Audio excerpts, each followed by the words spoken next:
उदासीनवदासीनम् असक्तं तेषु कर्मसु मयाध्यक्षेण प्रकृतिः सूयते सचराचरम् हेतुनानेन कौन्तेय जगद्विपरिवर्तते अवजानन्ति मां मूढाः मानुषीं तनुमाश्रितम् परं भावमजानन्तो मम भूतमहेश्वरम् मोहाश्रितम् परं भावमजानन्तो मम भूतमहेश्वरम् मोहाशामोहकर्माणो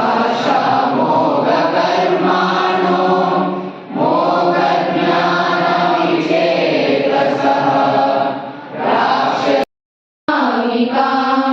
कल्पक्षये पुनस्तानि कल्पादौ विसृजाम्यहम् प्रकृतिं स्वाम्